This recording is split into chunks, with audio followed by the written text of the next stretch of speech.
বাবা মা ভাই সব হারিয়ে সেই ব্যথা বেদনা কষ্ট নিয়ে এই বাংলাদেশে ফিরে এসেছিলাম। নিজে ছোট ছোট বাচ্চাদের মাতৃস্নেহ বঞ্চিত করে, কেন?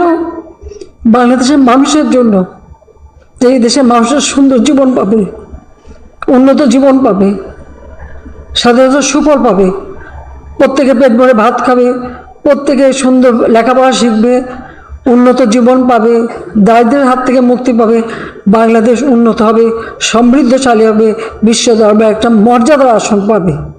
যে মর্যাদা আমরা 1971 সালে মুক্তিযুদ্ধে বিজয় অর্জনের পর পেয়েছিলাম, 1975 সালে 15ই আগস্টের পর যে আমরা হারিয়েছিলাম, আবার সেই মর্যাদা ফিরিয়ে নিয়ে আসবো। আমি কিন্তু এনেছি।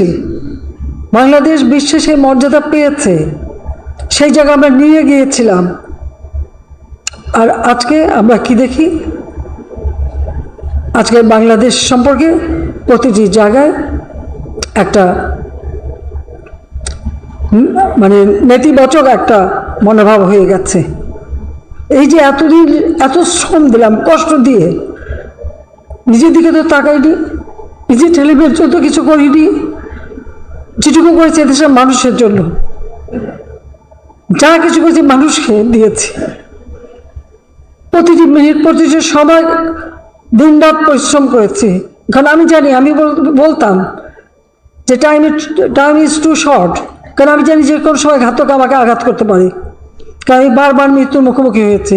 কিন্তু যতক্ষণ শ্বাস ততক্ষণ মানুষের জন্য কাজ করব। সেই যে 10 বছরের ছেলে আর 8 বছরের মেয়েকে মাতৃশ্রম, আমি তো আছি, যখন থেকে আসছি তখন থেকেই গালি খাচ্ছি, তো খাচ্ছি, আমি তো পড়া করিনি। আমি জানি, আমার আত্মবিশ্বাস নিয়ে, সততা নিয়ে আমি কাজ করে দেশের মানুষের ভাগ্য পরিবর্তন করেছি। এদেশের কৃষক, এদেশের শ্রমিক, এদেশের প্রতিটি মেহনতি মানুষের ভাগ্য পরিবর্তন করেছি। যখন থেকে সরকার ছিল তখন থেকেই তো নানা রকম ষড়যন্ত্র।